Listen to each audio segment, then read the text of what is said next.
为什么社会总在讨论青年失业，却很少有人关心中年人？说真的，如果年轻人失业了还能啃老，但是35岁到45岁的这批人要是失业了，那真的是天塌了。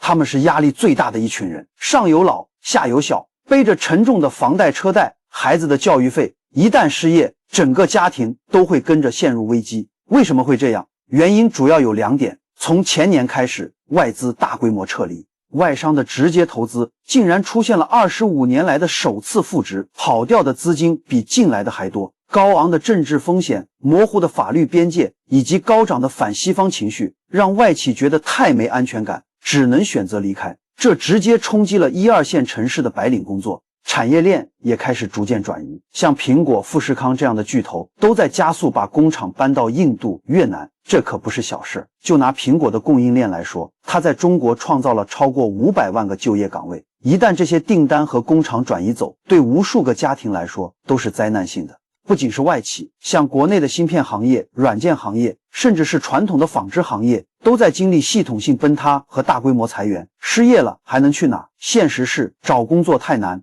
打开招聘软件，很多公司都明确写着30岁以上不考虑。很多人因为害怕家人担心，不敢告诉家人自己失业了，只好每天假装去上班，在星巴克里用一杯咖啡坐一整天，假装自己还是那个努力工作的职场精英。时代的一粒沙落到每个人头上，都是一座难以承受的大山。